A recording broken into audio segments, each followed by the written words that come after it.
assistir à sessão seguinte, na qual serão apresentados os resultados do Barómetro dos Internamentos Sociais.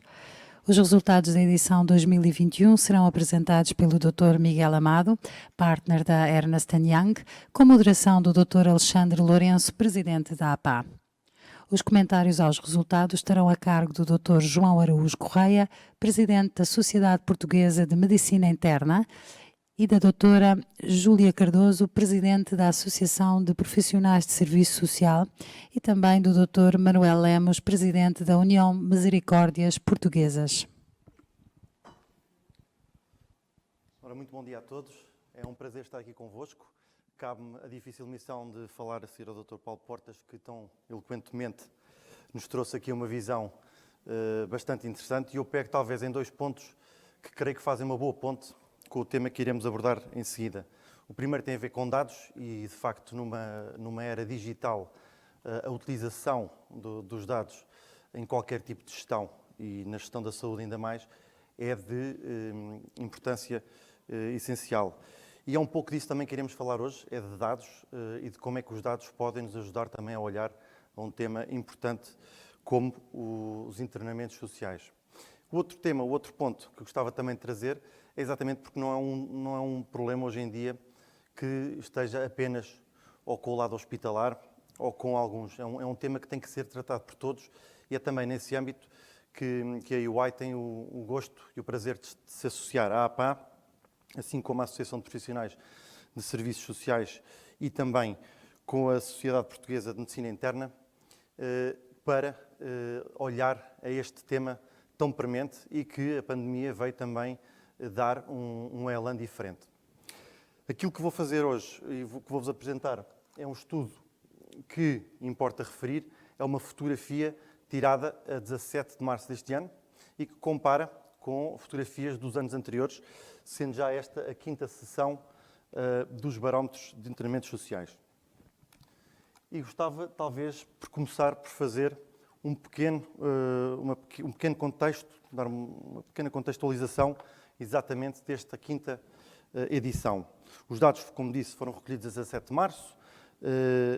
Convidámos 48 entidades a participar, houve 45 que se inscreveram e 43 que depois acabaram por dar dados. E é esses dados que nós iremos analisar. A terceira e a quarta edição foram feitas ainda em contexto pré-pandemia. Foi feita uma edição extraordinária em maio do ano passado, apenas com um conjunto reduzido de dados e de questões, e esta quinta edição já foi a primeira edição totalmente em contexto de pandemia e que, portanto, traz também um conjunto de informação razoavelmente diferente. Importa também referir, e naturalmente numa ótica também de evolução, de crescimento e de maturidade deste próprio barómetro, que houve algum avanço e alguma alteração relativamente à metodologia, nomeadamente relativamente às razões, aos motivos destes internamentos sociais. Houve muitos que foram trazidos de novo, isto para permitir, naturalmente, também uma maior granularidade das análises. E, portanto, muito rapidamente, só para vos dar conta que, de facto, temos bastantes motivos que não tinham sido contemplados em sessões anteriores do barómetro e que, portanto, nos dão também um conjunto de informação adicional, mas que também, naturalmente, trazem algumas diferenças na comparabilidade face aos anos anteriores. Vamos então começar, talvez, pela participação. E a participação, como vos referi, tem a ver, naturalmente, com o número de entidades, mas para podermos ter uma noção mais concreta da dimensão de que estamos a falar, essa taxa de participação é traduzida em número de camas. Portanto, falamos do número de camas disponíveis das entidades que foram convidadas a participar. Esta taxa de participação foi ligeiramente inferior ao ano passado, porque este ano tivemos duas entidades que infelizmente não puderam participar e que, portanto, tinham uma representatividade em termos de camas ainda razoável e que levou a esta pequena quebra de 4 pontos percentuais. A participação continua a ter uma distribuição também muito razoável a nível geográfico e também a nível de grupos de grupos de referenciação. Relativamente às entidades que participaram, portanto, as tais 45, obtivemos respostas de 43, e dessas 43 representam 96% de participação, digamos, ou de entrega de respostas, o que foi razoavelmente superior ao ano anterior. Em súmula, creio que a participação é bastante alta e, portanto, dá bastante consistência e credibilidade aos números que queremos apresentar e representa também, naturalmente, um compromisso de todas as entidades relativamente a este tema que está tão em cima das agendas de todos. Começarei por falar um pouco da percentagem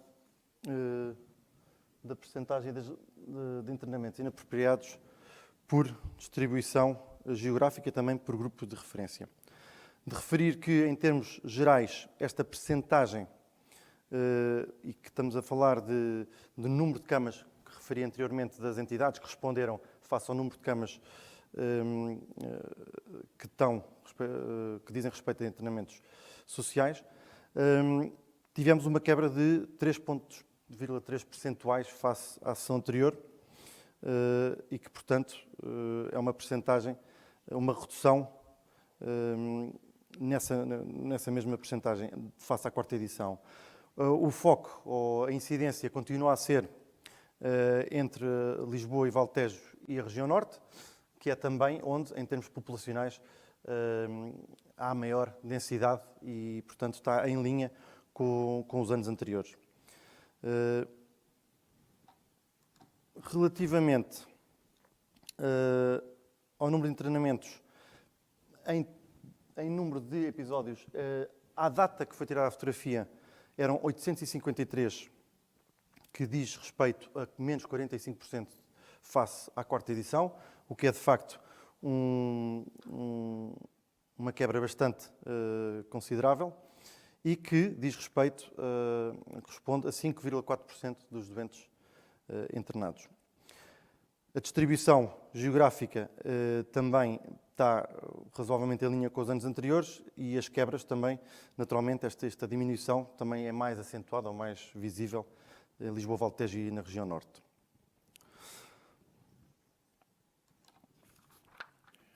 Relativamente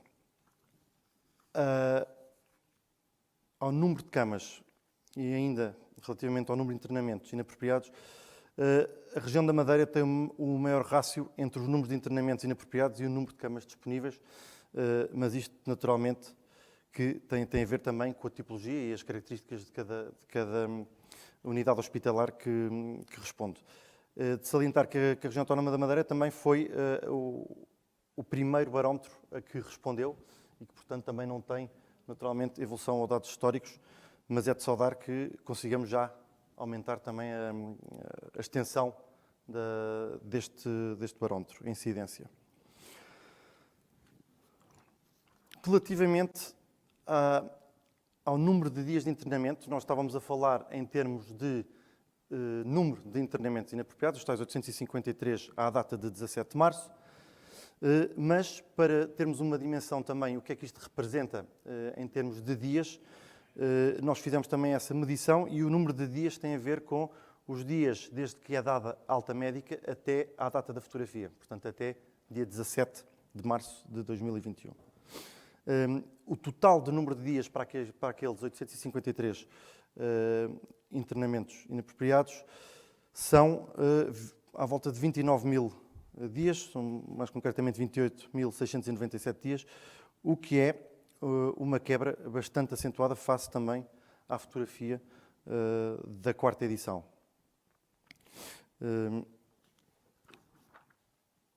Relativamente, e agora para termos também uma ideia, em termos de média de demora para cada internamento, e aqui estamos a fazer também um rácio direto entre o número total de dias e o número de internamentos que tiramos nesta fotografia, temos uma demora média nacional em torno dos 33,6 dias por episódio. Ou seja, em média, desde que é dada a alta médica até à data de 17 de março, daqueles 853 internamentos inapropriados, estavam lá em média 33 a 33,6 dias. E esta distribuição também está razoavelmente em linha com os anos anteriores, refletindo naturalmente a redução face à quarta edição, de cerca de 57% de demora média. Relativamente, e agora vamos então falar de o número de pacientes por tipo ou por causa do seu internamento. Nós identificámos um top 5, porque de facto o conjunto de razões pelas quais esses internamentos inapropriados existem são bastantes e, portanto, pegámos apenas no top 5. E há aqui claramente um padrão face às edições anteriores, mesmo com a redução que vimos anteriormente, e que tem a ver com a falta de resposta tanto da admissão na rede de cuidados continuados, como também na admissão na estrutura residencial para pessoas idosas. E, mais uma vez, aqui também está muito alinhado com o que o Dr. Paulo Portas falou na sessão anterior. Relativamente, agora falando apenas e somente na questão do Covid, e temos aqui claramente também uma comparabilidade que evoluiu, porque na primeira edição Covid nós tivemos que fazer uma comparação numa realidade totalmente nova, e agora já tínhamos um conjunto de tipologia de internamentos mais adequada. E, portanto, apenas para destacar que, mesmo relativamente ao Covid, aguardar resposta para a admissão na rede de cuidados continuados acaba por ser também ela a primeira, ou que está no topo e destacada causa de internamento social. Vamos ver agora o top 3 por região. Okay? Quais é que são as principais causas para cada uma das regiões? E aqui, talvez, mais uma vez, destacar que o padrão relativamente à causa da rede de cuidados continuados acaba por ser transversal, talvez aqui com a exceção do Algarve, que também acaba por ter uma representatividade menor, mas que certamente tem um conjunto de características que também leva a uma tipologia diferente.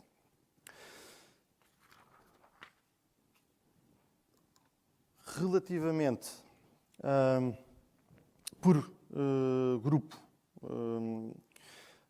de referência, a tendência... Peço desculpa, devo ter avançado demais.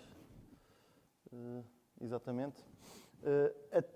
O padrão é muito semelhante, portanto temos um padrão onde, mais uma vez, o que está no top é sempre a admissão na rede de cuidados continuados,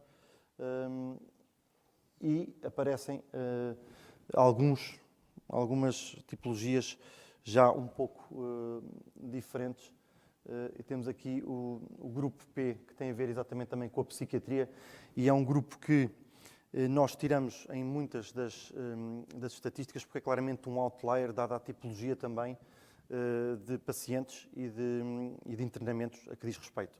E, portanto, o grupo P tem claramente também aqui o top 3 é totalmente diferente dos restantes grupos de referência, sendo que, naturalmente, a resposta que está no topo acaba por ser outras causas de índole organizacional, pois tem a ver também com a complexidade dos temas que trata.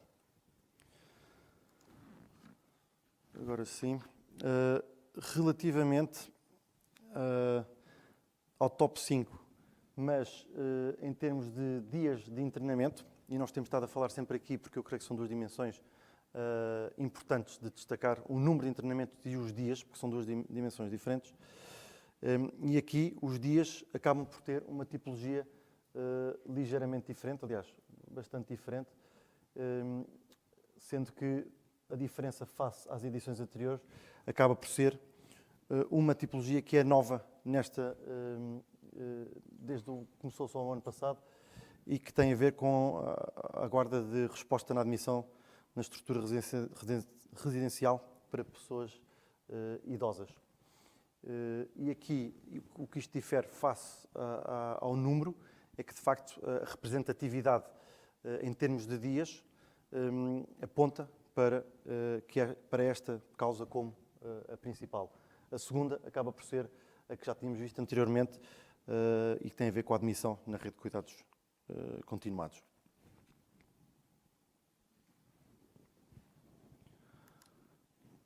Se olharmos, e mais uma vez, em termos de dias de internamentos para as regiões, temos já uma tipologia razoavelmente diferente e algumas mudanças face ao ano anterior e, sobretudo, também tem a ver com algumas tipologias novas, aquelas tipologias também que nos permitem ir um pouco mais fundo nas análises das causas desses internamentos e um desses exemplos é, por exemplo, no Algarve, onde o que está no topo acaba por ser uma causa que é mais recente, que é nova, que foi introduzida este ano e que tem a ver com o aguardar uma decisão judicial da Comissão de Proteção de Crianças e Jovens. Okay? Portanto, isto não existia o ano passado, daí também essa diferença. E depois, relativamente ao Alentejo, que é uma mudança também face ao ano anterior, mas também tem a ver com a própria tipologia e dimensão da representatividade do Alentejo, que tinha apenas um número bastante reduzido de casos de internamentos inapropriados, creio que cerca de 38, e que, portanto, bastou num ano haver, por exemplo, alguém que ficasse, ou alguns pacientes que ficassem mais tempo para criar também aqui uma mudança neste padrão. Relativamente à mesma comparação, portanto, o top 3, relativamente ao número de dias de internamentos inapropriados, mas por grupo de referência, mais uma vez, aqui já há algumas diferenças, mas os que estão sempre no topo acabam por sempre ser os mesmos e que têm a ver, naturalmente, com aqueles que já referi anteriormente. E a falta de resposta do ERRPI é claramente uma causa que está presente em todos os grupos de referência. E, mais uma vez, o grupo P, relativamente às unidades de psiquiatria, que tem, naturalmente, um padrão diferente. Bom, relativamente a alguma caracterização adicional, portanto, os números de internamentos, obtemos também alguns dados mais relativamente à população analisada e que nos permitem olhar também por qual a tipologia relativamente aos serviços. Claramente aqui também há um padrão que se mantém face aos anos anteriores, a medicina interna como o serviço que acaba por acolher a grande maioria destes serviços, destes internamentos sociais, perdão. Há aqui talvez alguma mudança face aos anos anteriores relativamente à distribuição por género, mas também muito equilibrada, e a distribuição por idade, que se mantém também razoavelmente semelhante aos anos anteriores, talvez com uma pequena quebra no período ou na faixa de maiores de 80 anos. De destacar que doentes acima dos 65 anos representam cerca de 77% dos internamentos sociais à data de 17 de março. Portanto, claramente, mais uma vez também, vem muito em linha do que foi partilhado aqui pelo Dr. Paulo Portas. Relativamente agora à mesma distribuição, mas em número de dias, vê-se que acaba por ser também em tudo muito semelhante.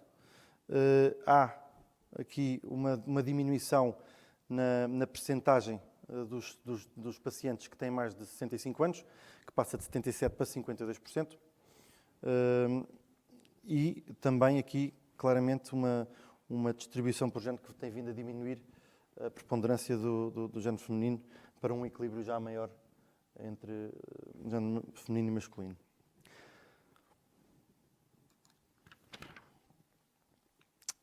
Agora, relativamente a isso, somente, e focando-nos aqui nos internamentos inapropriados em unidades de psiquiatria e pelas características específicas que têm, acabámos por trazer também aqui um conjunto de informação muito concreta e específica para estas mesmas unidades. Face à terceira e à quarta edição, há um número de internamentos bastante superior, mas face à quarta edição há um decréscimo. O número de dias de internamento inapropriados também tem baixado e a demora média acaba por ser também o indicador, talvez, de referência mais simples, acabou também por descer nestas duas últimas edições face à terceira. O índice de inapropriação do internamento está neste momento nos 26%.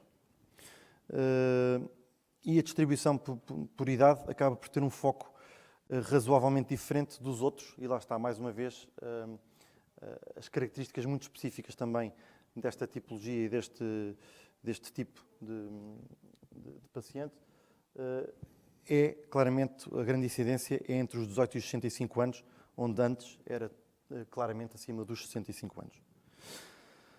O top 3 das causas de internamentos inapropriados nas unidades de psiquiatria é diferente dos outros e, portanto, temos aqui também um pequeno destaque. O primeiro tem a ver com outras causas de índole organizacional e do sistema, a tal complexidade e características muito próprias deste tipo de unidades.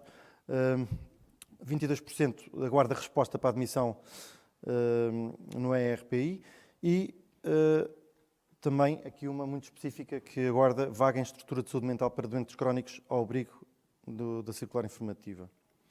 Portanto, é claramente uma distribuição e uma tipologia bastante diferente das restantes e, como tal, apresentamos aqui também algumas conclusões muito específicas deste tipo de unidade. Finalmente, e porque de facto estamos num período também de grande desafio económico e porque a componente económica é de facto extremamente importante e também já foi aqui referido, foi feito um exercício de valorização de quanto é que representam estes internamentos inapropriados em termos de custos. E para isso fomos buscar um preço base médio de internamento, portanto dados fornecidos pelo INE, para uma demora média de internamentos de 8,8 dias, o que dá um preço diário de internamento na ordem dos 314 euros. Portanto, este preço diário de internamento é que foi o preço de referência para calcularmos o custo à data de 17 de março. Tivemos que fazer aqui uma separação entre o custo médio ao preço diário de internamento em unidades de saúde e também de unidades de psiquiatria, pois o preço médio diário de internamento de psiquiatria é bastante inferior. E, portanto, usámos os dados das unidades de psiquiatria para multiplicar pelos 43 e os restantes pelos 314 euros. Face à terceira edição, há claramente, e alinhado com o decréscimo também do número de internamentos e do número de dias, há uma diminuição do custo, que começou em 31 milhões de euros àquela data de 18 de fevereiro de 2019 para 16 milhões de euros à data de 17,13. O que é que isto quer dizer? Quer dizer que na fotografia que se tirou com aqueles dados, para aqueles 853 internamentos inapropriados com aquele número de dias, o custo já assumido pelo Estado eram, de facto, 16 milhões. E depois aquilo que fizemos foi uma extrapolação para um ano. Isto foi feito nas outras edições do barómetro. e que, basicamente, é assumindo que se os dados se mantivessem durante um ano, qual é que será o custo associado. E esse custo, no barómetro deste ano, é em torno dos 100 milhões de euros.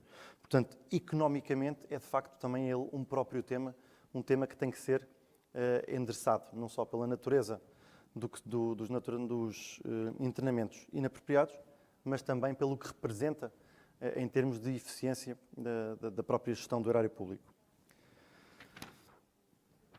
Portanto, em resumo, há um conjunto de facto de informação que eu acho que se pode e deve reter. Eu não a vou repetir de novo porque já percorri em todas, mas sim uma quebra e uma redução face ao ano passado em toda a linha. Eu creio que haverá certamente várias razões para tal ter acontecido, e isso será também aqui alvo de discussão dos meus distintos colegas de painel, e também será partilhado o próprio barómetro através da APA, e onde estará também descrita em pormenor a metodologia para quem quiser também ter um melhor contacto sobre como é que foram obtidos estes dados, que acabaram por ser uma consulta direta, um contacto direto com as entidades que foram alvo destes mesmos inquéritos e que, repito, foram 43 de 45 que responderam e de 48 no total nacional. Posto isto, creio que podemos passar para o painel. Dr. Luciano Lourenço, se calhar passo-lhe a palavra. Obrigado, Miguel. Eu, para já, dava já a palavra ao Dr. João Araújo Correia, que vai também fazer uma pequena apresentação, e depois viríamos à fase da discussão. Perfeito. Obrigadíssimo. Deixa-me só tirar aqui o...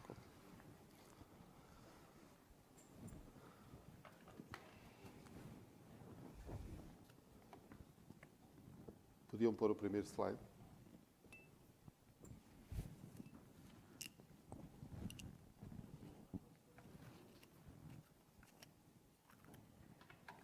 Muito bom dia a todos. Antes de mais nada, queria agradecer mais uma vez a possibilidade que foi dada à medicina interna. Como já viram, até nestes dados, embora ligeiramente melhores, já vamos também escalpelizar exatamente se isso é bem verdade ou se é produto da circunstância. Mas, de facto, realmente 76% destes internamentos inapropriados são nos serviços de medicina interna. E, portanto, nós sentimos isto na pele e agradecemos à Associação de Administradores Hospitalares a possibilidade de trazer isto a público. E eu devo dizer que tenho um sentimento de desilusão e de esperança com esta quinta edição do Barómetro dos Internamentos Sociais. A desilusão deve-se ao facto de nada ter mudado de forma muito significativa, apesar de nos barómetros anteriores tudo estava lá para dever ter acordado as consciências, mas de facto isto não deu grandes manchetes nos jornais, ou pelo menos não se mantiveram no tempo que, quanto a mim, mereceriam. Isto é, de facto, em 2020, 18 de 2 de 2020, 1.551 pessoas estavam internadas nos serviços no SNS com alta clínica, 8,7% das camas hospitalares. 119.971, 120 mil dias, de internamentos inapropriados e com tendência crescente. Os doentes Covid, 18% eram internamentos sociais, portanto, mantinham-se por causas sociais.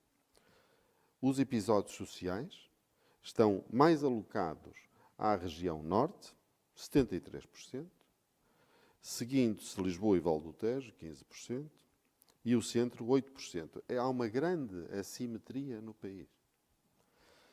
E o desperdício calculado, extrapolado para o ano de 2020, era de 184 milhões. Por isso é que houve aqui uma certa satisfação dos 100 milhões desta vez. Vamos lá ver. É curioso que, ao contrário, a desilusão, mas agora há a esperança em soluções concretas para este flagelo dos internamentos inapropriados nos hospitais portugueses, vem da pandemia, desta desgraça que nos aconteceu. Talvez tenhamos algumas lições, como há bocadinho o Dr. Paulo Portas nos disse, que talvez tenhamos aprendido, ou espero que realmente aprendamos, e que as camas hospitalares são um bem precioso, finito, e que temos obrigação de não desperdiçar.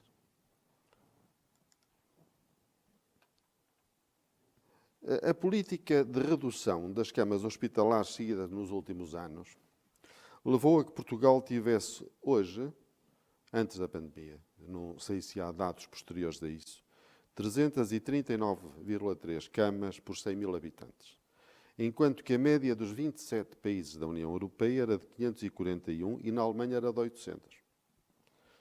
Nas enfermarias de medicina interna, as taxas de ocupação são superiores a 100%, com muitos doentes internados vários dias no serviço de urgência.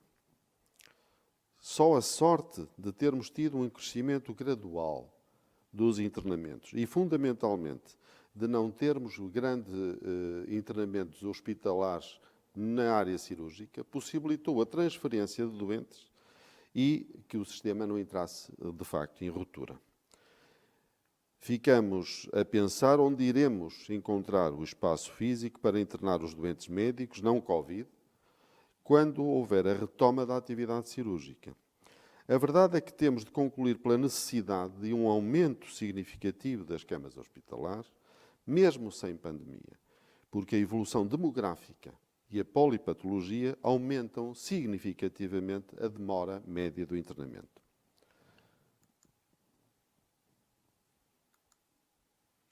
Este é um dado interessante que tive os exames anuais na semana passada e pedi a uma interna minha que me dissesse, que me desse este slide do currículo dela. Estão a ver que isto é o que acontece nos internamentos de medicina.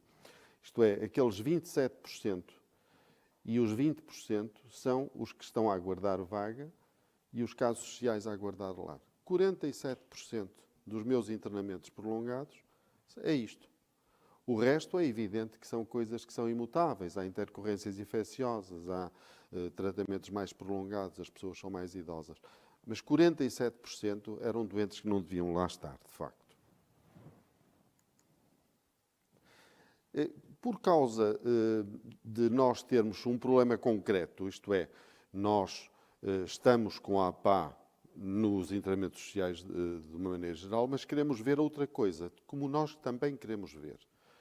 A responsabilidade de camas que nós temos extra a nossa lotação, porque as nossas estão ocupadas por doentes com alta clínica, doentes que não deviam lá estar, nós queremos saber quais são as tais camas extra. E no mesmo dia fizemos, como aliás já temos feito, o inquérito aos diretores de serviço dos serviços de medicina interna, que nos responderam para tirarmos conclusões em relação a este assunto, das camas que estavam ocupadas. E realmente nós tivemos os serviços respondedores ocupavam a lotação base cerca de 3.521 camas, e a taxa de ocupação era de 96%.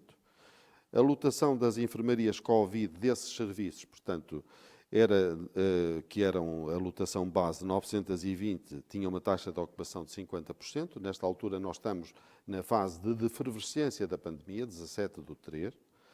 Portanto, tinham 439 doentes internados. O total de doentes da responsabilidade dos serviços de medicina era de 4.778, portanto, muitos doentes.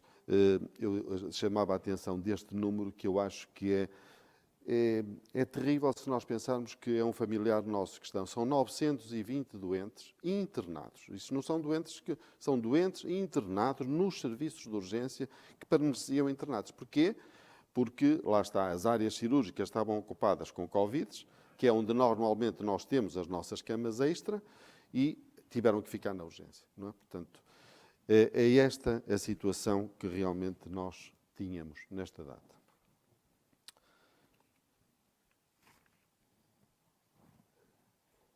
Portanto, a lotação de base, isto é o que acabei de vos dizer. Portanto, o que acontece é que, portanto, nós temos cerca de mais 1.257, mais 26,3% de doentes para além da lotação base, o que é um esforço que é absolutamente notável no pico, ou já na efervescência, mas ainda no pico da pandemia. Portanto, os internistas tinham que ver os da pandemia, os 96% deles habituais e muitos doentes fora das suas camas habituais.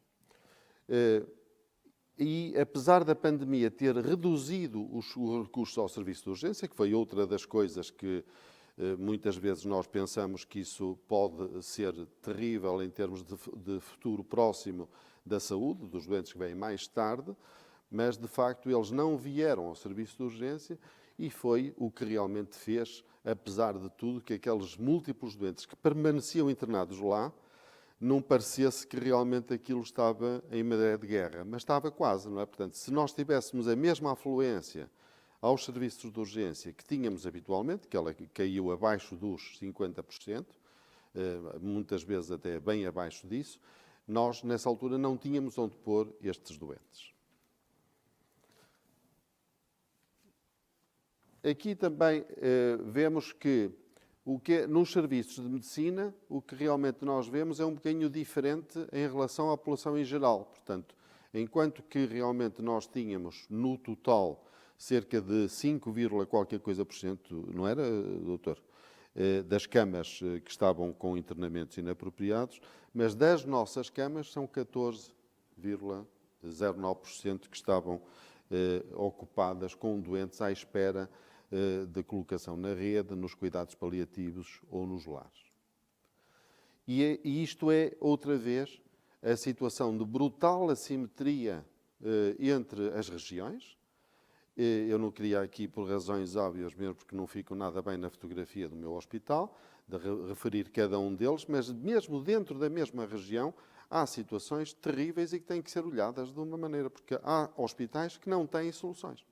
Não têm. Não têm rede, não têm hospitais de retaguarda e, mais do que isso, nós realmente temos muitas vezes assistido a que os doentes, mantendo a prerrogativa de poderem recusar o internamento numa determinada colocação da rede, ficam mais um mês à espera da segunda, etc, etc. Portanto, o que me parece que agora, neste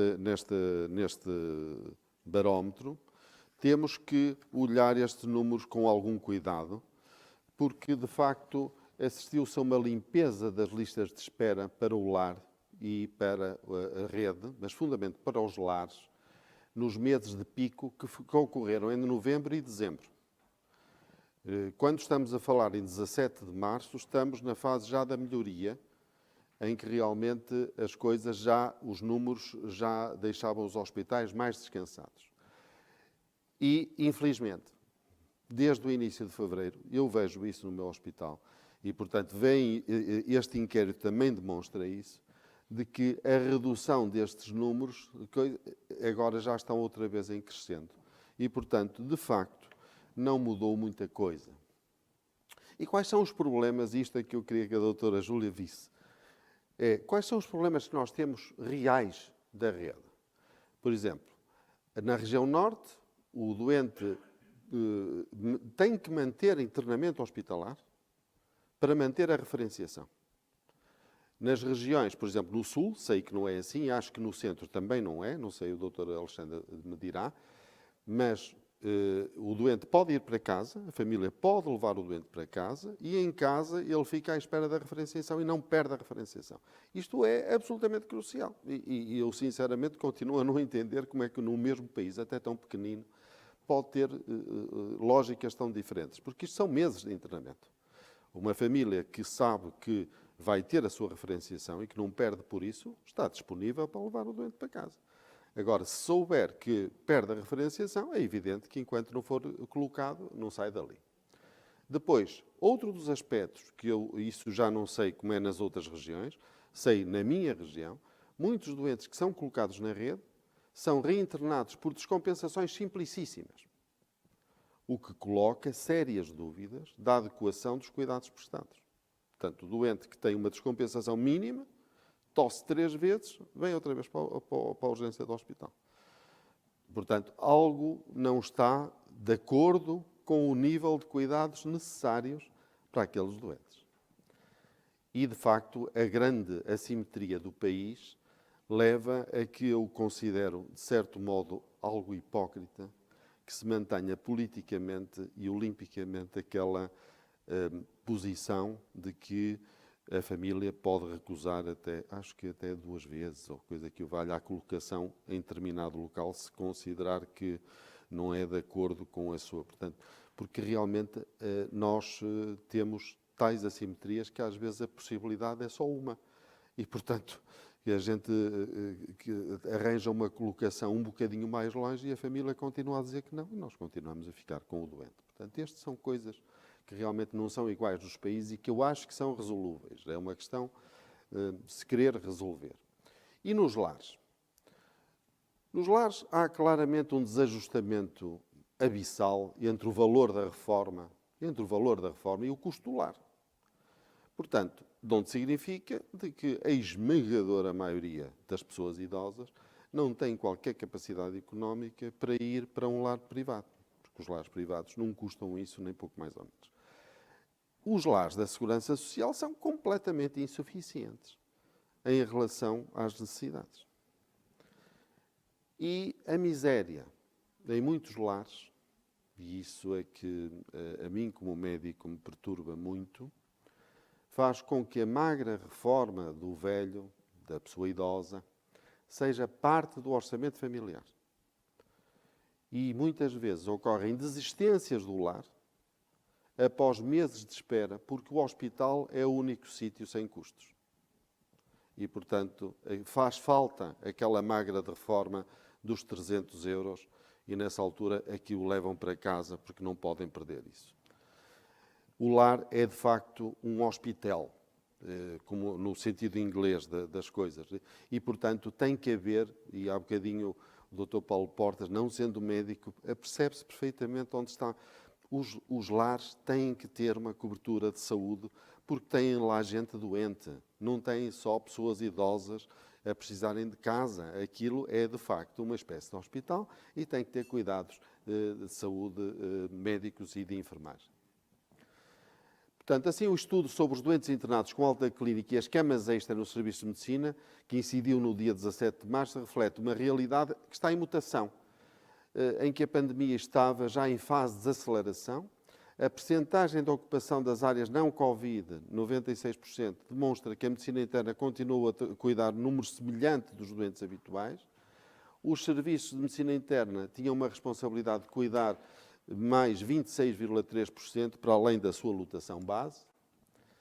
E 496 doentes com alta clínica permaneciam internados nos serviços de medicina interna, 14,9% das camas disponíveis, com aquela agravante de que havia um número imenso, mais de 900 doentes internados naqueles serviços de urgência que não sei se conhecem, mas são assim, quando realmente eles ficam lá. E isso é o que eu chamo o paradigma da incongruência. Portanto, nós temos camas ocupadas com doentes que não deviam lá estar e temos doentes internados no serviço de urgência. Neste 5º barómetro dos internamentos sociais vemos alguma melhoria que é ténue, mas que não é o resultado de uma nova política da segurança social. Quanto a mim, infelizmente, parece uma cosmética efêmera, ditada pelo risco do colapso do SNS, se não libertássemos as camas dos internamentos inapropriados. Será que conseguimos gerir melhor sem a ameaça pandémica? Eu acredito que sim, sou um otimista incorrigível, mas são necessárias pontes de união entre o Ministério da Saúde e da Segurança Social, porque, de facto, cada vez mais, não há saúde plena em condições sociais miseráveis. Muito obrigado a todos pela vossa atenção.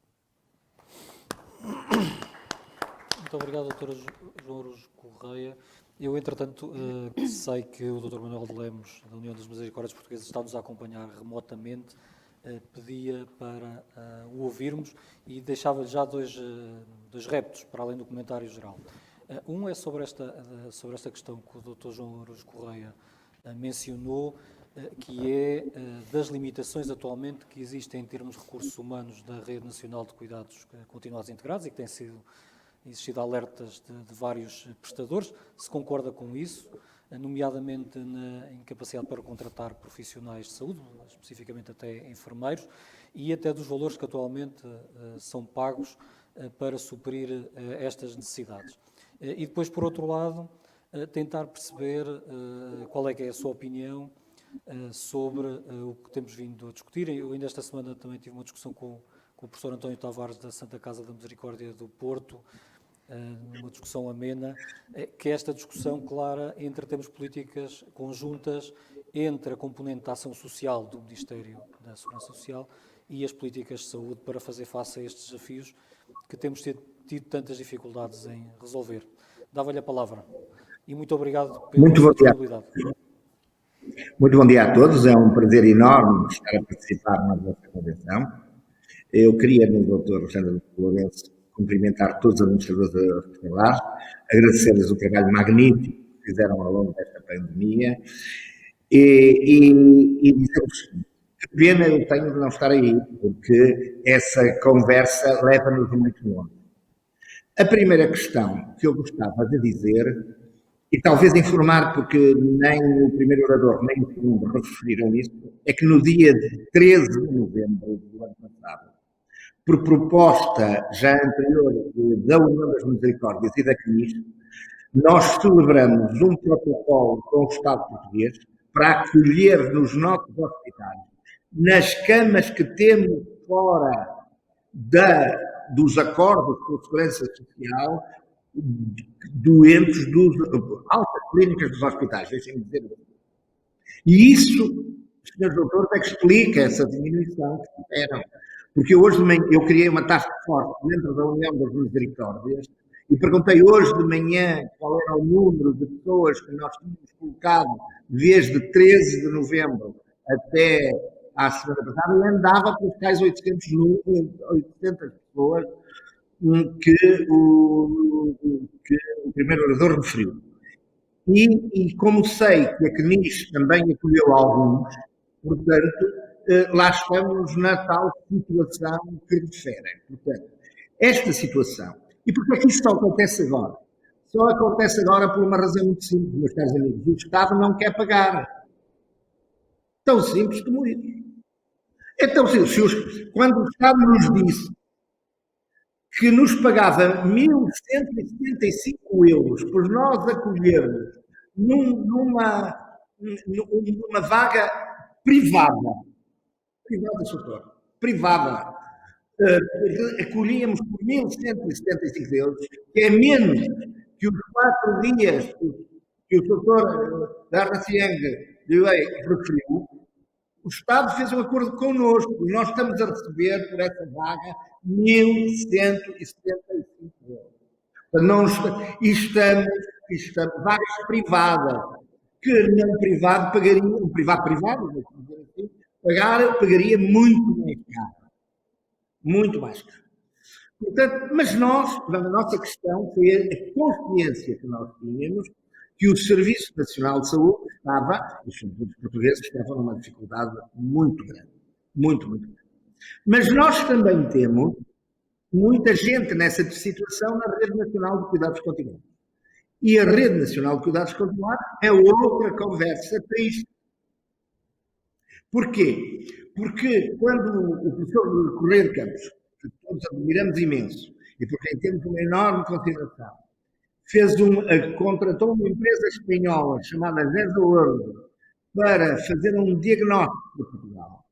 Essa empresa fez um estudo assente nas pessoas idosas e considerando a taxa média de envelhecimento da União Europeia e não a nossa taxa própria. E não contou as demências e mesmo assim considerou que Portugal em 2016 tinha que ter 15.000 camas. Quantas temos em 2021? 8.000 e qualquer coisa. 9.000 no máximo. Portanto, faltam câmaras de cuidados continuados. Mas faltam. E muitas delas estão cheias de casos sociais. Sabem uma coisa? É o que nos vale.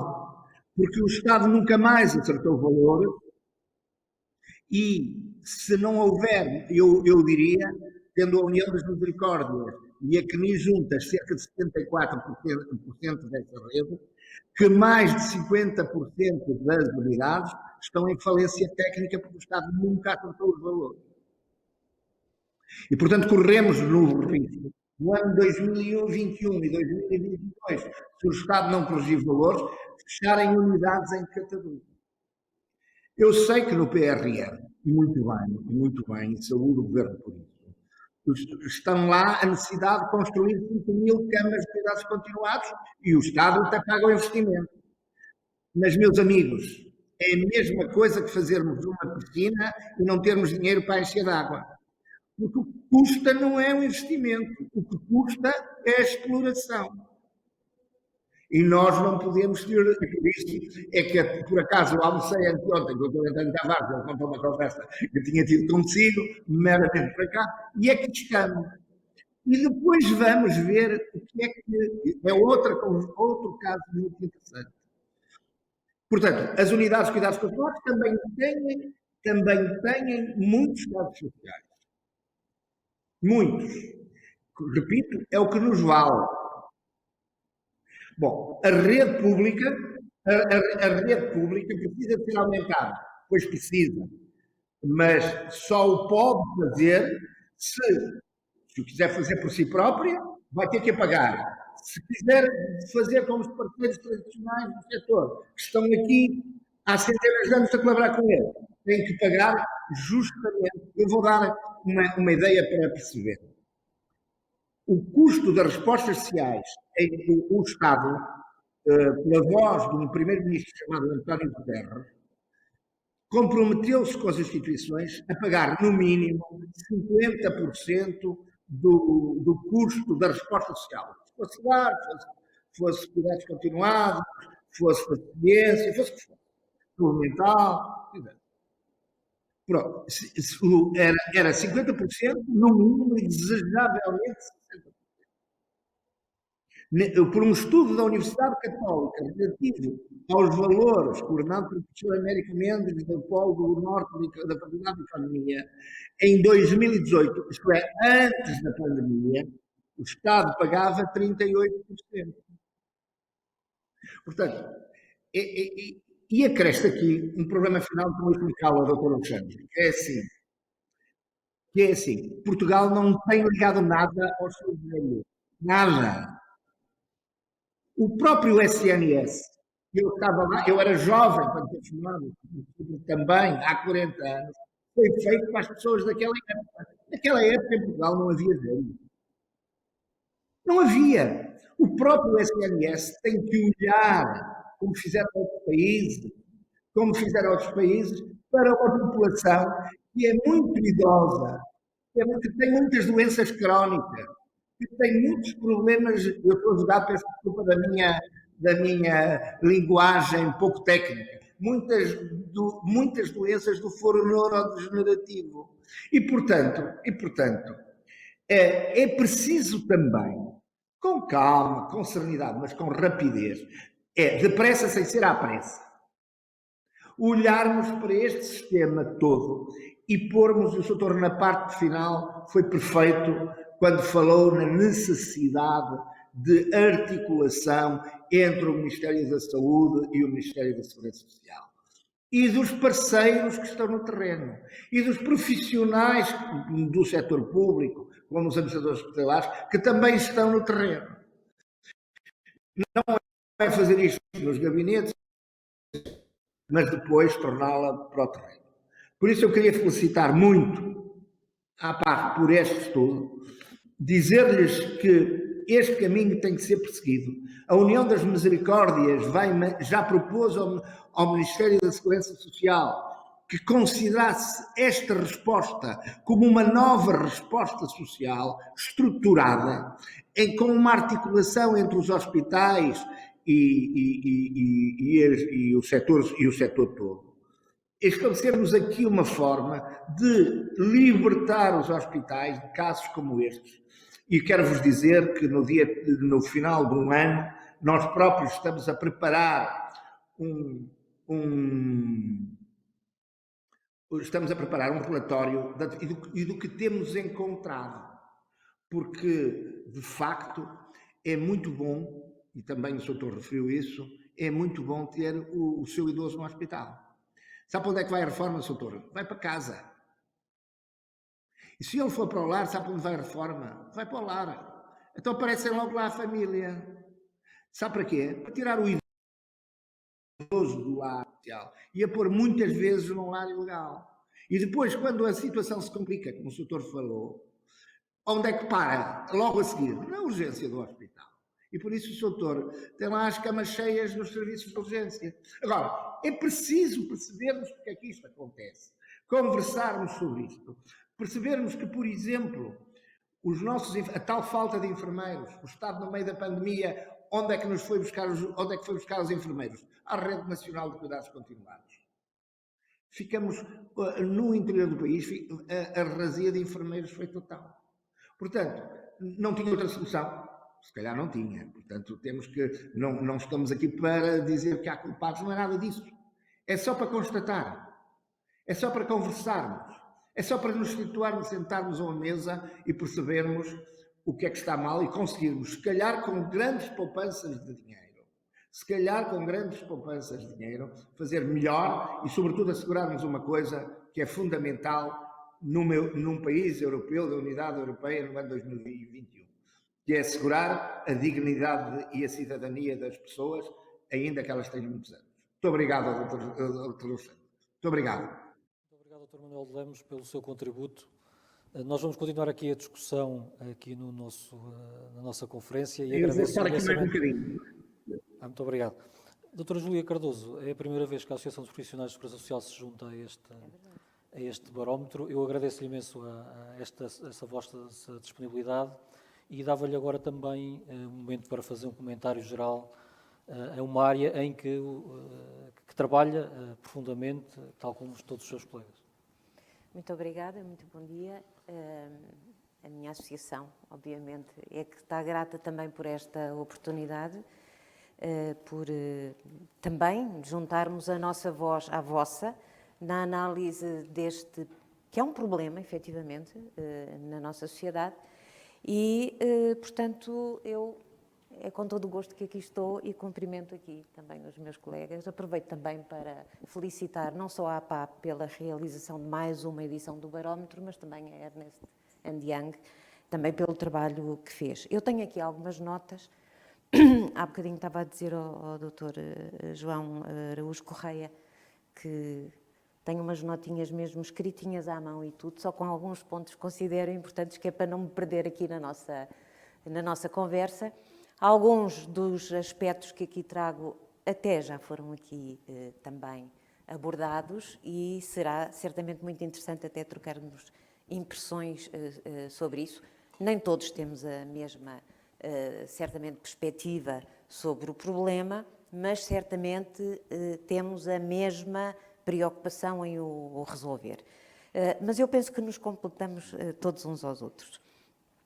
Relativamente a este barómetro, eu gostaria de realçar, portanto, não só a sua importância, obviamente, como as outras edições, ao nível das causas do prolongamento dos internamentos, mas também porque nós sabemos que, para já, são estudos como estes que nos permitem, de facto, conhecer a realidade e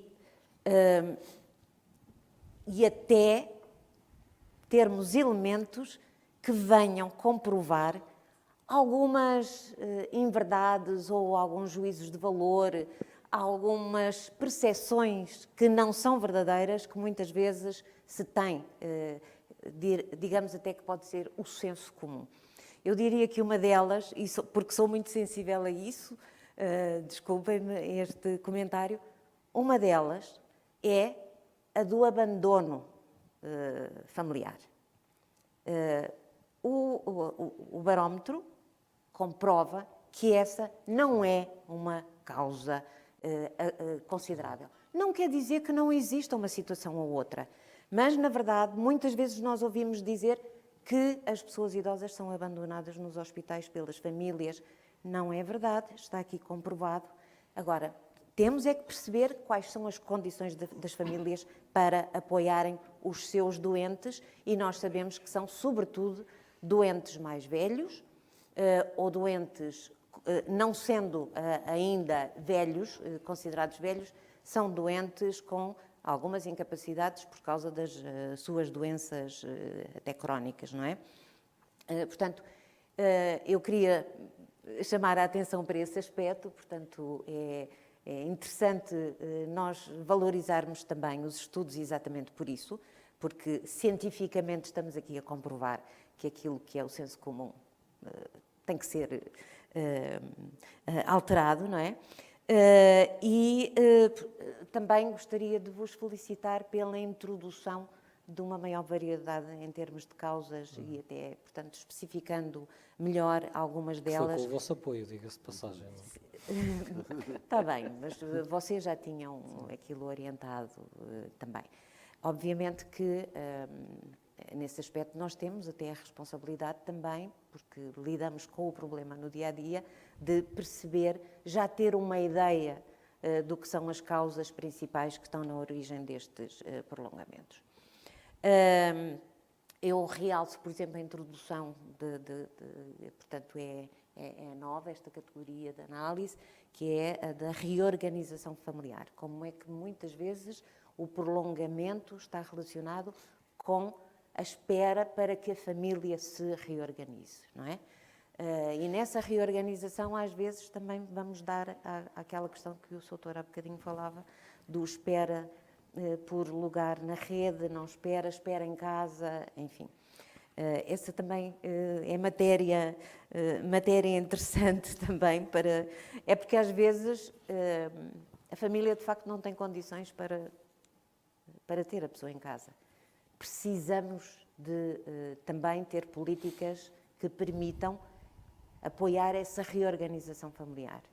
Inclusivamente, este era um aspecto que eu até pensava abordar um pouco mais à frente, espero não me repetir,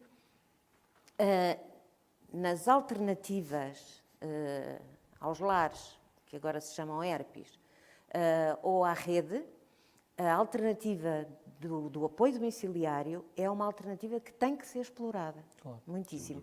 Mas, atenção, não basta nós termos apoio domiciliário, aumentar a capacidade do apoio domiciliário, é preciso melhorar os serviços, ter serviços com maior qualidade, ter serviços flexíveis também, porque as pessoas também têm necessidades diferentes e podem ter uma rede de apoio que permita suprir algumas das necessidades e não precisa de ser a resposta apoio domiciliário a responder a essas necessidades. Portanto, tem que haver flexibilidade. Por outro lado, não nos esqueçamos que a vertente da saúde no apoio domiciliário também é absolutamente necessária.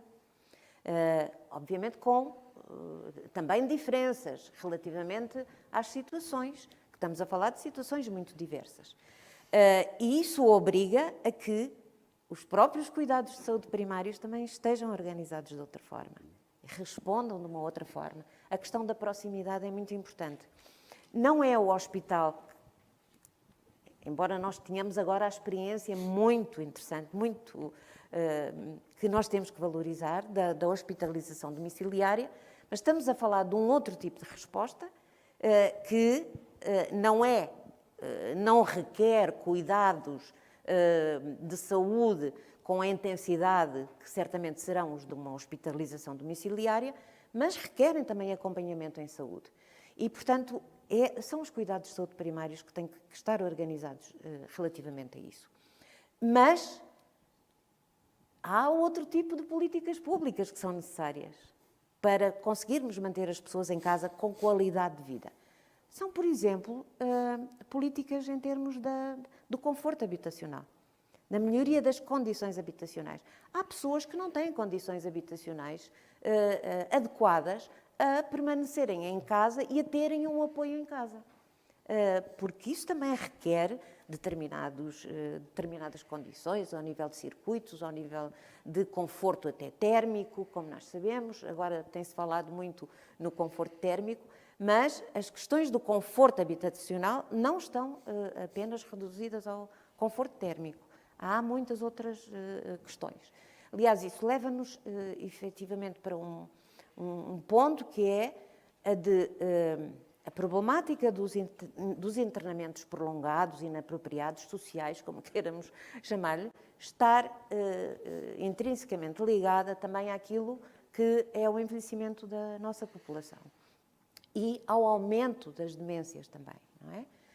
O barómetro também nos dá essa indicação. Mas Portugal, que é dos países mais envelhecidos do mundo, Portugal tem feito, desculpem-me a expressão que eu vou utilizar, tem feito como avestruz. Mete a cabeça debaixo da areia e logo se vê como é que isto vai correr.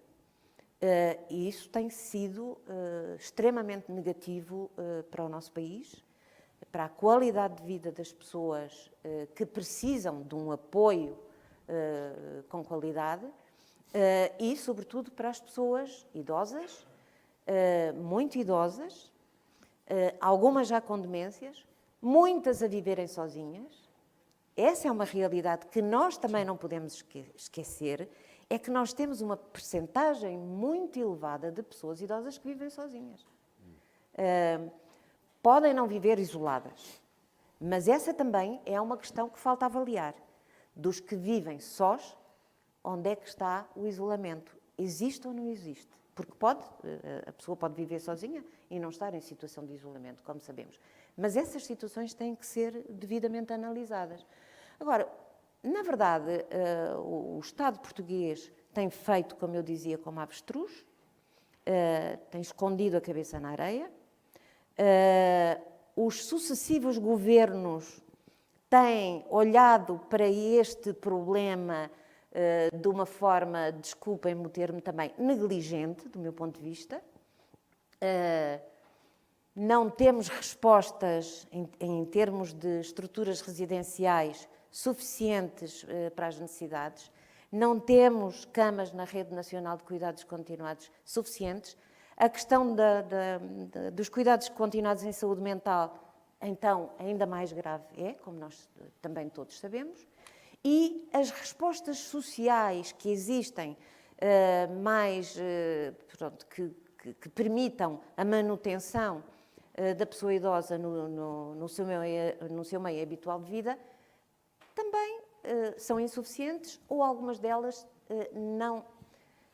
não se têm desenvolvido em função também da evolução das necessidades das pessoas. Doutora Júlia, deixe-me só interrompê-la e já deixo continuar o raciocínio. É que me parece aqui muitas vezes que nós estamos a falar, e até nas conversas que temos tido, nós estamos a falar quase de respostas fixas para necessidades variáveis e multifatoriais. E muitas vezes, numa conversa que esta semana tive, muitas vezes com o professor António Tavares da Santa Casa Misericórdia de Porto, volto a recitá-lo, ele dizia-me que fez propostas à Segurança Social para repensar novas formas até de prestar cuidados de natureza social e a resposta foi simplesmente não, isso não está no papel, nós não podemos financiar. O que me preocupa aqui é que nós temos, mesmo quando me estava a dizer, os cuidados primários não fazem ou não dão essa resposta. Os cuidados sociais também estão tipificados de uma forma que não conseguem responder às necessidades das pessoas. E aqui parece-me que, evidentemente, nós não podemos ter uma política altamente centralizada, mas devemos avançar essencialmente para estas redes informais e essencialmente trabalhar estas redes de proximidade e desenvolver estas parcerias locais. E parece muitas vezes que nós continuamos fechados num modelo que já não resulta e que, em muitos casos, está a gerar um desperdício. Por exemplo, neste caso dos internamentos ou destas altas proteladas, por incapacidade de resposta, estamos a gerar um desperdício enorme, quer financeiro para o erário público, quer na qualidade de vida das pessoas. Era aquilo que eu há pouco referia relativamente a respostas flexíveis. E a flexibilidade depende muito de quem está a fazer a gestão dessas respostas, mas depende muito de quem dá a orientação e, sobretudo, de quem financia. Portanto, tem que haver flexibilidade também aí. O ano passado houve alguns encontros de representantes de várias organizações, eu estive em 2, com a Segurança Social, porque a Segurança Social se mostrou, de facto, preocupada e até aberta em iniciar um caminho de flexibilização. Ainda não vimos resultados do ponto de vista concreto, digamos assim. No entanto, essa flexibilidade foi experimentada o ano passado, na fase mais aguda da pandemia. E não é por acaso que os dados do barómetro melhoraram. Mas nós não podemos confiar nessa melhoria, a não ser que haja capacidade para interferir junto do poder político para que a orientação se mantenha. Por que razão é que, apesar da Covid e de ter havido, sei disso, algumas dificuldades em, portanto, encaminhar doentes que estavam no hospital para a rede, ou isso também houve dificuldades por causa da Covid, mas o que é certo é que se agilizou a saída de muitos doentes, contratualizando até com o privado lucrativo. Sim, sim. Porque no privado nós temos o privado solidário, que é aquele que é financiado pelo Estado e pelas famílias, obviamente, e o privado lucrativo. E se nessa altura de crise se foi tomada essa decisão, por que razão não continuamos na mesma?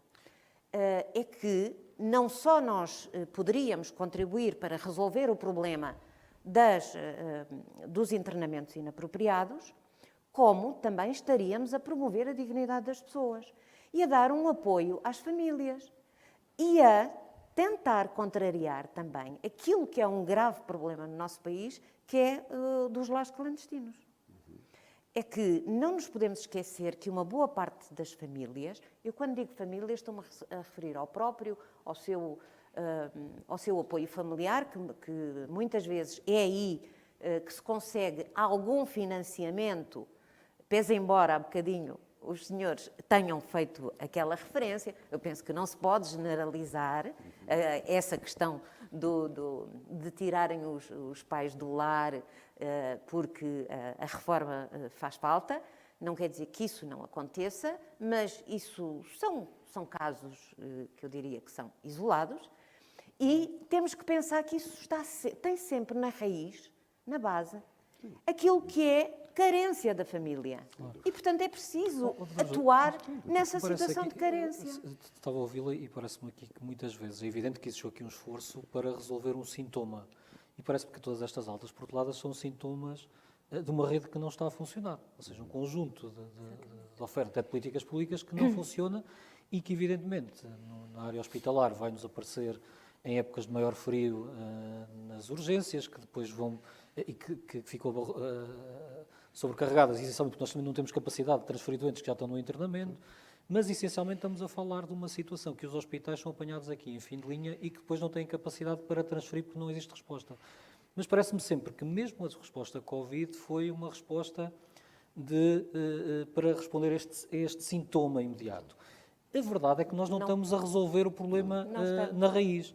E o problema da raiz, parece-me que aqui, é que, evidentemente, nós temos uma população envelhecida, as famílias não têm capacidade de cuidar dos seus, muitas famílias têm 2 gerações para criar, uma mais jovem e uma mais envelhecida, ou seja, há uma total incapacidade durante a vida diária de responder a estas 2 necessidades e, efetivamente, vai resultar neste tipo de fenómenos.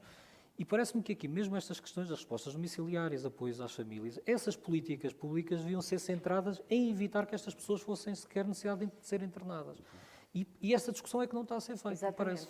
Mas permita-me também que lhe diga, a própria não é a única entidade, organização ou setor que pode ter um papel importante a esse nível, o de prevenir internamentos, mas tem um papel importante. Lá estamos a falar da proximidade, que são os cuidados de saúde primários também. Sim. tem um papel importante no acompanhamento das pessoas para impedir, para prevenir internamentos que poderiam ser evitados se houvesse um trabalho de proximidade feito. Ou se tivéssemos outros e cuidados com- primários, e- que não são estes que nós temos atualmente, que vão fazer Precisamos este, também de evitar isso. melhorar ao nível Sim, dos sim. cuidados de saúde primários. Claro que Roma e Pavia não se fizeram num dia, mas eu acho é que já andamos há muitos anos a tentar fazer a Roma e Pavia, não é? Já são muitos anos, já são muitos anos, já são muitos anos. E eu gostaria de... Eu sei que há quem não simpatize com esta ideia, mas eu penso que é assim que nós podemos garantir igualdade de tratamento aos cidadãos, ou seja, justiça social, que é o do Estado. Se o setor solidário não tem capacidade para responder face às necessidades, que são enormes, não é? Nós sabemos que não tem capacidade para responder às necessidades, tem que ser o setor lucrativo. Tem que ser o setor lucrativo. E essa é uma forma até de controlar, do ponto de vista da exigência, os cuidados prestados, negociar, como na saúde já há negociações dessas. Nós habituámos-nos até a viver com isso e nem sequer valorizamos muito, que é o dos protocolos com privados. Direto Nós dos vamos hospitais. fazer exames de saúde ao privado Nós e temos pagamos hospitais uma que parte. têm não é? quase um parque hospitalar, eu conheço alguns hospitais que têm parques hospitalares, quase 2 centenas de camas subcontratadas ao setor privado. Sim, Portanto, para este Eu tipo sei de... disso, eu sei de por este- alguns casos, nem por este todos tipo- têm os hospitais. Sim. Porque Vamos- também nisso a realidade também é muito diferente, geograficamente e em termos das organizações. Os próprios hospitais, e vocês sabem isso melhor do que eu, também têm modelos de gestão Sim. que são diferentes. Até nos modelos de gestão, até inclusivamente no lugar que é ocupado pelo Serviço Social. Sim. Obviamente não é para isso que eu aqui estou, mas não posso deixar de chamar também a atenção relativamente a isso, é que tem que haver uma proximidade maior, um compromisso maior entre a administração e o Serviço Social como um setor essencial do hospital, e nós estamos a ver como é. Não podem fazer milagres porque dependem dos recursos externos, não é? Mas o agilizar, o ter uma presença maior junto de parceiros e ter um suporte também da administração é outra coisa. E ter um elemento do Conselho de Administração que esteja diretamente ligado ao Serviço Social. Sim. Em termos do apoio Desenvolvimento na deste tipo de definição de respostas. estratégias até. Eu acho que isso é fundamental. Muito obrigado, doutor. Peço desculpa por nós ter também já metido- estamos a aproximar do tempo. Eu só pedia, e vou fazer uma ronda final por todos, pedia que se fossem... Evidentemente esta discussão teríamos aqui Sim, certamente dá. o dia. Eu creio que o grande desafio aqui é realmente nós encontrarmos outro fórum para realmente trabalharmos esta questão. Nós no ano passado tivemos como objetivo até desenvolver um livro branco sobre esta matéria em termos até de identificação de possíveis soluções. Não foi possível, pelos motivos óbvios, mas essencialmente pedia já ao Miguel para já agradecer o trabalho excepcional que a EY tem feito ao longo destes últimos 5 barómetros e queria essencialmente também que comentasse aqui um ponto que foi algo que foi um pouco despercebido. Nós essencialmente mantemos, grosso modo, as últimas 4 edições, a mesma percentagem de doentes neste tipo de situações, nestas altas proteladas. Muito em linha, apesar do ano 2020 ter sido um ano excepcionalmente alto, mantemos sempre algo que varia sempre entre 4,5% a 6%, mas vimos essencialmente uma grande redução da demora média. Mesmo assim, da demora média de protelamento, mesmo assim nós estamos a falar, mesmo uma situação de pandemia, que existiu estas respostas de urgência para retirar doentes, estamos a falar de, em média, os doentes continuam a esperar 30 dias para serem encontradas estas respostas. É assim. Deixe-me só dizer uma coisa. Diga. Essa não deixa de ser uma forma de violência sobre as pessoas. Sim. Eu acho que nós temos que estar atentos a isto. Sim. Peço desculpa. Não, de facto é verdade, são 33,3% ou 33,7%, mas é à volta desse número e acaba por ser talvez aquele indicador que é uma referência, não é? Eu, mais do que olhar, se calhar, para o histórico, e nunca se pode evitar olhar para trás, eu acho que tem que também aproveitar um momento, e o Dr. Alexandre falava aqui do livro branco, e falou-se aqui muito de algo que eu acho que é chave para qualquer solução que surja. Isto não é um problema só do Serviço Nacional de Saúde, não é um problema só dos serviços sociais, isto é um problema da sociedade em geral. A participação dos privados é essencial, bom, e aqui também nós fazemos aqui um pouco o nosso pequeno papel, ajudando aqui também neste barómetro, que não serve muito mais para já do que alertar. É criar alguns sinais que, felizmente, no último ano, serviu pelo menos para esta melhoria, sejam com ações mais ou menos estruturantes, mas que foram soluções, ou podem se calhar até ser temporárias, mas que são resultado de um alerta. Eu acho que é muito importante agora, neste futuro muito imediato, aproveitar algumas das condições que vão ser dadas com o PRR, que se falou aqui, porque o PRR vai apoiar o Serviço Nacional de Saúde, vai apoiar também a componente social, ou seja, através da habitação, seja através de outras ajudas. Portanto, todas as variáveis podem confluir para uma solução que resulte numa melhoria do apoio que se dá às pessoas, não vou dizer social, mas do apoio que se dá às pessoas em geral. Agora, só com a coordenação e só com o apoio de todos. E a parte do privado é essencial, e eu acho que tem que se criar esses mecanismos. O dinheiro vai haver algum, mas mais do que isso tem que haver uma vontade comum e um alinhamento entre estas entidades todas. E era um pouco isso também que Obrigado, queria... Miguel. Dr. Manuel Lemos, vou abusar um bocadinho da sua paciência e que está mais longe e pedir-lhe aqui também uma resposta rápida. Como é que a União das Misericórdias pode avançar ou está disposta a trabalhar neste livro branco para tentar responder a esta problemática? Está sem som? Completamente, aliás. Já estamos a ouvir. Aliás, estamos completamente disponíveis para colaborar. Aliás, há cerca de 15 dias entregamos ao Sr. Presidente da República um extenso documento para discussão pública, e depois já entregamos também à Sra. Ministra, sobre a questão do envelhecimento em Portugal. Digamos, se quiser, uma entrada no chato, no sentido que é preciso conversar sobre isto, é abrir isto, é preciso saber do que estamos a falar. Eu gostava de dizer que as instituições não são financiadas pelo Estado. Quem é financiado pelo Estado são as pessoas. E a prova é tanto assim que, por exemplo, se num lar, num mês tiverem 50 pessoas, o Estado paga 50 pessoas, se no mês a seguir tiverem 45, o Estado só paga 45, não paga as 50. Portanto, o Estado financia as pessoas. E, portanto, é preciso nós estarmos muito seguros daquilo que estamos a falar, de onde estamos a falar, e percebermos uma coisa. Como disse o representante da Ernst & Young, só lá vai se o setor público, o setor social e o setor privado se sentarem e conversarmos todos sobre problemas comuns, para que cada um, repito, nós não existimos próprios. Nós existimos em função do nosso objetivo, que é cuidar de pessoas. E, portanto, isso vai nos obrigar a pôr penso que esta pandemia, nesse aspecto, foi muito importante e espero que alguma coisa mude nessa matéria. E por isso é um prazer estar aqui e, mais uma vez, queria felicitá-los por terem lançado este tema. Este tema é fulcral na sociedade portuguesa.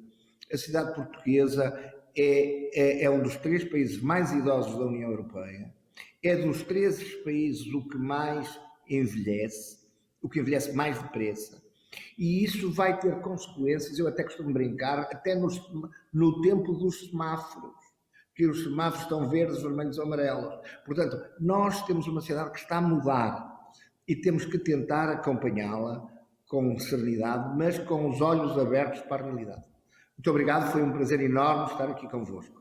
Sempre ao dispor, estamos abertos a toda a colaboração que é feita. Muito obrigado, Dr. Manuel Lemos.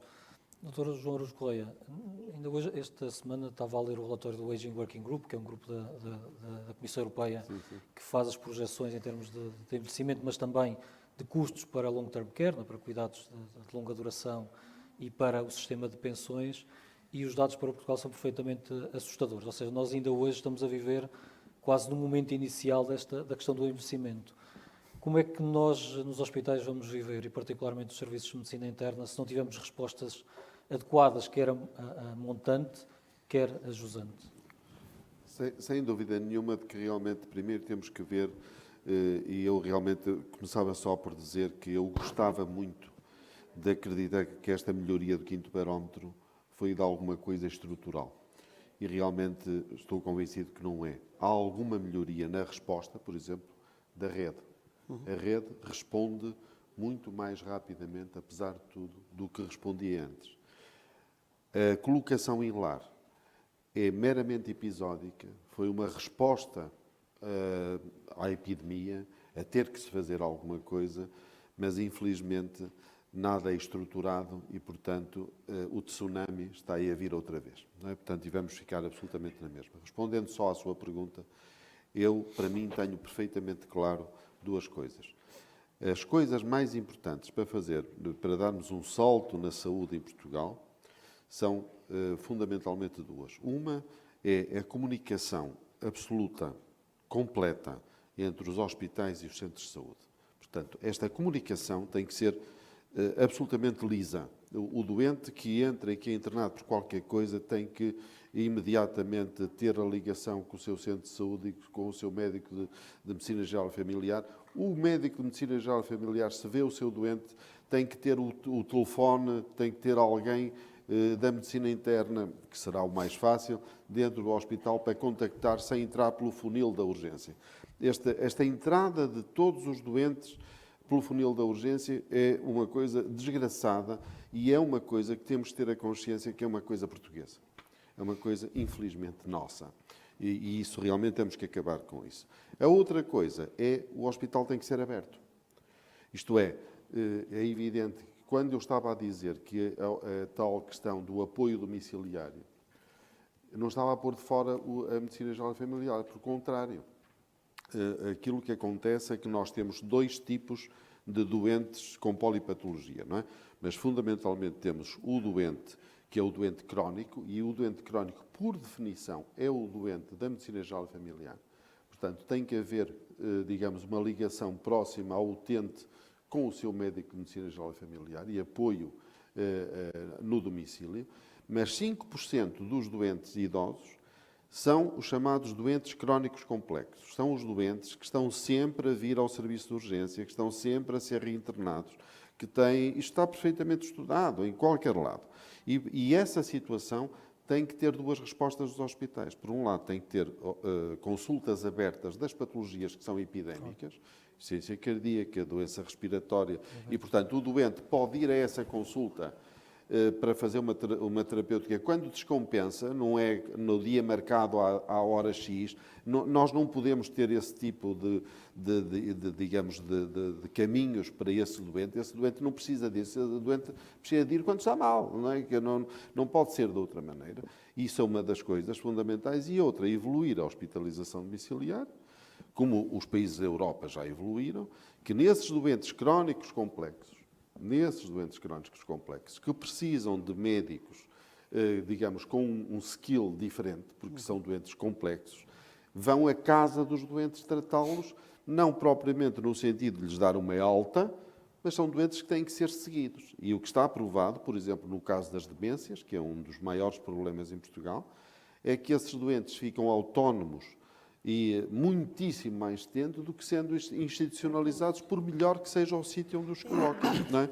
Se eles forem tratados com qualidade em casa, são muito melhores e, claro, que era o que nós gostaríamos a qualquer um de nós quando chegarmos a esse ponto. Muito obrigado. Doutora Juliana, como é que os profissionais de serviço social vão apoiar a desenvolver esta rede?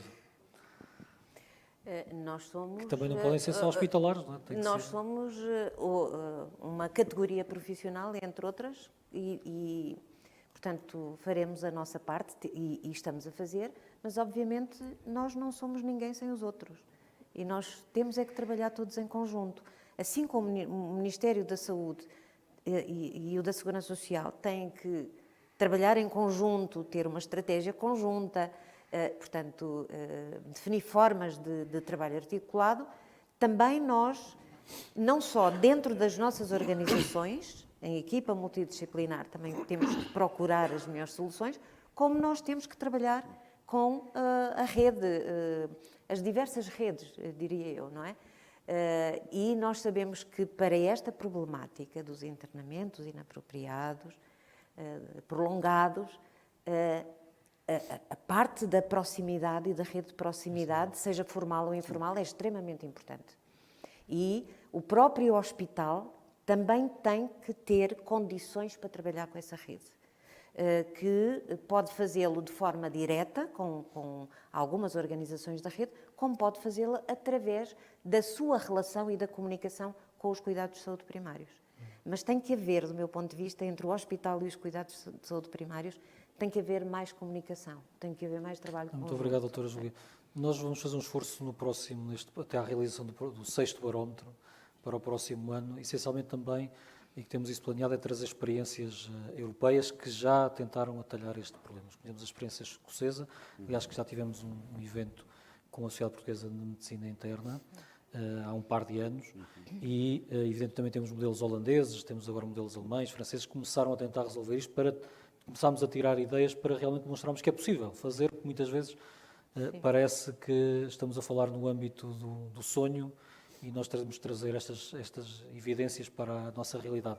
Eu agradeço mais uma vez à Ernst & Young, um parceiro de longa data, à Sociedade Portuguesa de Medicina Interna e à Associação de Profissionais de Serviço Social por esta parceria, e vamos continuar a trabalhar para realmente conseguirmos encontrar soluções para esta problemática que é essencial para a sociedade portuguesa. Muito obrigado.